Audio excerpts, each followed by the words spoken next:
नमस्कार, मी सुधाकर कवडे आणि आपण पाहतोय परफेक्ट न्यूज। सोलापूर जिल्हा परिषद आणि पंढरपूर तालुका पंचायत समितीच्या निवडणुकांच्या प्रचाराने आता वेग घेतलेला आहे। ग्रामीण भागातील वाडी वस्तीवरती प्रत्येक उमेदवार एकत्रित येऊन मतदारांच्या पर्यंत पोहोचण्यासाठी प्रयत्न करत आहेत। अशा परिस्थितीमध्ये पंढरपूर तालुक्यातील वाखरी या जिल्हा परिषद गटातील पटवर्धन कुरोली या गावामध्ये महत्वाचं समजल्या जाणाऱ्या पटवर्धन कुरोली या गावामध्ये मी आलोय। या पटवर्धन कुरोली पंचायत समितीच्या निवडणुकीमध्ये मागील पंचायत समिती आणि जिल्हा परिषदेच्या निवडणुकीमध्ये आणि त्याही पेक्षा अगोदर जवळजवळ 40-50 वर्षापासून कैलासवासी सुधाकर परिचारक यांच्या बरोबर काम करणारे काही निष्ठावंत कार्यकर्ते या परिसरामध्ये काम करतात। त्यापैकीच दिनकर भाऊ नाईकनवरे हे एक परिचारकांचे निष्ठावंत समर्थक मानले जातात। तर दिनकर भाऊ नाईकनवरे यांच्या या परिसरातील गटाची सध्याची जबाबदारी सांभाळणारे भाऊंचे पुतणे धैर्यशील नाईकनवरे हे आपल्या बरोबर आहेत। या निवडणुकीमध्ये खरं तर पंचायत समितीच्या उमेदवारीचा हक्क धैर्यशील नाईकनवरे यांच्या मुलीच्या उमेदवारीबाबत चर्चा झालेली होती। काळे गट आणि परिचारक गटामधून त्यांच्या उमेदवारीवरती शिक्कामोर्तब बऱ्यापैकी झालेला होता आणि त्यानंतरच्या राजकीय घडामोडी आणि झालेले प्रयत्न आणि आज नाईकनवरे गटाची या परिसरातली भूमिका या संदर्भात आपण धैर्यशील नाईकनवरे यांच्याशी चर्चा करणार आहोत। तात्या नमस्कार। नमस्कार। जिल्हा परिषदेच्या निवडणुकीची रणधुमाळी आता चालू झाली आहे। प्रचारानं वेग घेतलेला आहे बऱ्यापैकी। पटवर्धन कुरोली परिसरामध्ये आपले चुलते दिनकर भाऊ नाईकनवरे हे गेल्या अनेक दिवसापासून परिचारकांचे समर्थक म्हणून काम करत होते, काम करत आलेले आहेत। या राजकारणामध्ये मागच्या पंचायत समितीच्या निवडणुकीमध्ये त्यांनी या गटातून विजय मिळवलेला होता। या परिसरामध्ये परिचारकांना विजय मिळवून देण्यासाठी भाऊंचा मोठा सहभाग कायम राहिलेला आहे आणि त्यानंतर त्यांनी पंचायत समितीचे सभापती म्हणून देखील काही काळ कामकाज केलेलं आहे। आज त्यांच्या गटाची जबाबदारी तुम्ही सांभाळताय। या सगळ्या परिस्थितीमध्ये आजची आपल्या पटवर्धन कुरोली पंचायत समितीच्या गणाची जी राजकीय परिस्थिती आहे ती कशी आहे? छान आहे। ते काय वाटतं तुम्हाला? आज मागच्या इलेक्शन टायमाला आमचं चुलते समाधान करायचा विरोध होता, बरोबर, तरी आम्ही जिंकलो। बर, आता तो व्यक्ती आमचा संघ आहे, बर, डबल होते ना। बर बर बर समाधान काळे आणि तुमचा गट मिळून असल्यामुळे बबन दादाचा गट अजून अधिक बबन दादांचा गट आहे। युवराज पाटलाला मानणारे, गणेश पाटलांना मानणारे काही लोक सगळे भाजपच्या एका झेंड्याखाली तुम्ही एकत्र येत आहे। आजच्या वातावरणामध्ये तुम्हाला पॉझिटिव्ह वातावरण आहे असं तुमचं मत आहे। तात्या मला एक सांगा, या निवडणुकीमध्ये आपली त्यांनी पण उमेदवारीची मागणी परिचारक गटाकडे केली होती आणि खरं तर आम्हाला सगळ्यांना वाटत होतं की या निवडणुकीमध्ये तुमच्या मुलीला तिकीट मिळेल। तशा पद्धतीची पक्षश्रेष्ठीने पण हिरवा कंदील दाखवलेला होता।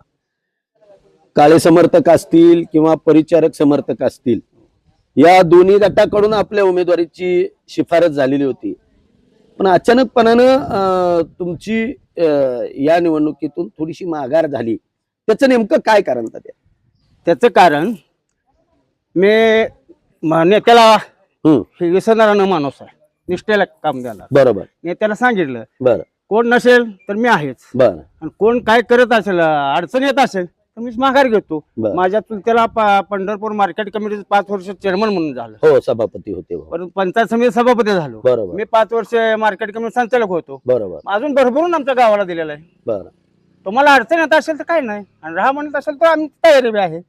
एकंदरीत परिचारकांचं राजकारण मजबूत करण्यासाठी, म्हणजेच भारतीय जनता पार्टी मजबूत करण्यासाठी तुम्ही या निवडणुकीमध्ये तिकिटाचा त्याग केला असंच म्हणावं लागेल। त्याग केला, तो भाजपमध्ये प्रवेश केला त्यांनी।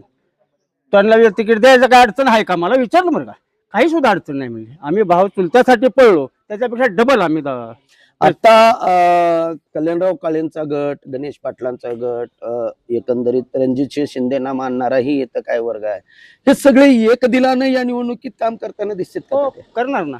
बर, आताच मीटिंग झाली 10 मिनिटापूर्वी पांडुरंग परिवाराची। समाधान काळे उमेदवार होते, तुमचा नाईकनवरे रामकृष्णाची मंडळी होती। काही नाही, कोणाच काय मतभेद काय नाही. पहिलं असेल आमच्या गावगुंडी काय ग्रामपंचायतचं इकडे तिकडे, आम्ही सगळं विसरून भाजप एक्क्या भाजप, प्रत्येक घरात कमळ फुलवणार, बर बर. असे आमदाला मोठ्या मालकाची आशीर्वाद आहे तसा. आता तशा पद्धतीनं तुमच्या गटाचे सगळे कार्यकर्ते एकंदरीत आता पक्ष म्हणून एकत्रित हो, येतील. पक्ष म्हणून तात्या, हे सगळी नेते मंडळी एकत्र येत असताना मागच्या आठवड्यामध्ये तालुक्यात घडलेल्या जर घडामोडी बघितल्या तर कल्याणराव काळे हे एनसीपी मध्ये काम करत होते. गणेश पाटील पूर्वाश्रमीच्या शरद पवारांचे समर्थक आहेत. युवराज पाटील अर्थात औदुंबर अण्णा पाटलांचे ते नातू आहेत, ते देखील शरद पवारांचे समर्थक होते. आणि अचानकपणानं भारतीय जनता पार्टीच्या विरोधात काम करणारी ही सगळी मंडळी पण एनसीपीनं उमेदवार वाटप करण्याचा किंवा एबी फॉर्म देण्याचा अधिकार सगळा अचानकपणानं अभिजित पाटील आमदार यांच्याकडे दिला. आणि ही सगळी मंडळी ज्यावेळेला भारतीय जनता पार्टीमध्ये येण्यासाठी तयार झाली, पालकमंत्र्याच्या पातळीवरती माजी आमदार प्रशांत परिचारक यांच्या पातळीवरती हे सगळे निर्णय झाले, त्यावेळेला तुम्ही गाव पातळीवरती गावखेड्यामध्ये एकमेकांच्या विरोधात लढणारी माणसं होतात. आजपर्यंत बऱ्यापैकी तालुक्यातली तशी परिस्थिती होती. तर तुम्हाला या संदर्भात काय अडचण वाटली होता? काहीच होत नाही. भाजपमध्ये येत असेल तर प्रशांत मालकानं आम्हाला स्पष्ट सांगितले, आम्हाला विचारलं आले, बर ना येत असेल तर गट मोठा होत असेल काय नाही, आम्ही त्याग घेऊ शकतोय. अर्थातच म्हणजे पार्टी मोठी करण्यासाठी आम्ही एक पाऊल मागे सरतो.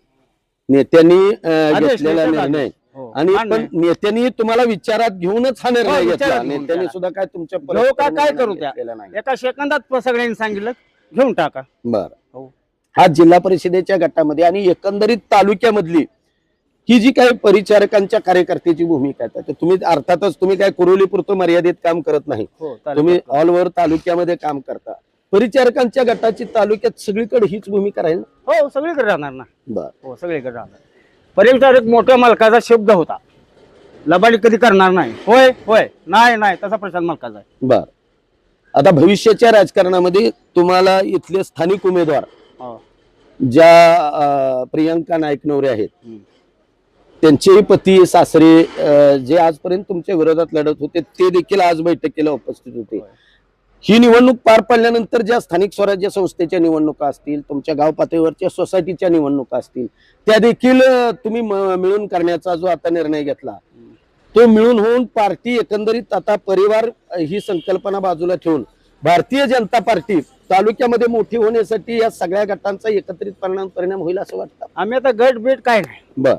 पार्टी भाजप हाच पक्ष, तो ह्या गटाचा हे गटाचा नाही, बर. पक्षच. बर. मग आदेश नेता देईल तो मान्य. तर हे होते धैर्यशील नाईक नवरे, आपल्या मताशी ठाम असणारा कार्यकर्ता. एकदा पार्टीचा आदेश आला की त्यानंतर प्रामाणिकपणाने काम करणारा कार्यकर्ता म्हणून तात्यांच्याकडे या परिसरामध्ये बघितलं जातं.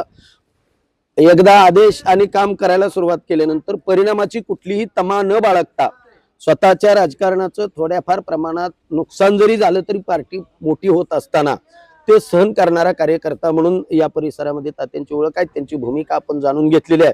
खऱ्या अर्थानं परिचारक आणि काळे भालके, परिचारक काळे पाटील आणि शिंदे गटाचं जर मनोमिलन झालं तर या परिसरामध्ये भारतीय जनता पार्टीचं कमळ फुलायला उशीर लागणार नाही अशा पद्धतीचा त्यांनी विश्वास व्यक्त केला आणि ते मनोमिलन आजच्या पातळीवरती तरी झालेलं दिसतंय. या निवडणुकीच्या वारंवार घडणाऱ्या अपडेट्स आणि घडामोडी आम्ही आपल्यापर्यंत पोहोच करण्याचा प्रयत्न करत आहोत. त्यासाठी पाहत रहा परफेक्ट न्यूज. आणि हो, अद्यापही जरी तुम्ही आमचं चॅनल सबस्क्राईब केलं नसेल तर ते सबस्क्राईब करा, लाईक करा, शेअर करा. धन्यवाद.